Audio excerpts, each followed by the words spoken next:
How the heck do you know when you're in the right or wrong when you trust yourself or not? I'm incapable of trusting myself because he sounds right. Okay. Interesting question. So how do you know if you're in the right or wrong? When you're in a relationship, you're in an argument, you're in the heat of a battle. How do you know if you're in the right or the wrong? Well, this is the reality. We shouldn't be in competition. We are in relationship. And therefore, trying to understand who is right and who is wrong can be futile. What we want is clarity. We want to seek clarity.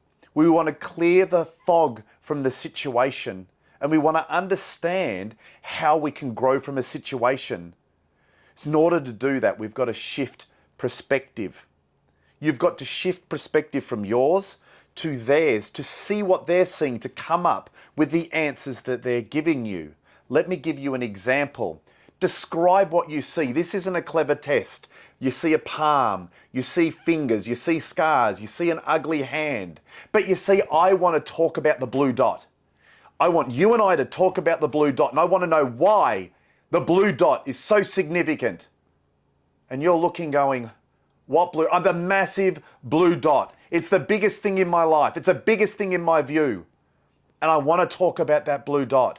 And you're like, what blue dot? You see, if you shift perspective, you see a palm, but I see a blue dot. I don't see a palm, I see the back of a hand. I don't see a palm with fingerprints, I see fingernails. Because I'm looking with different lessons, knowledge, wisdom, experience when I come to this situation. Am I being coercive?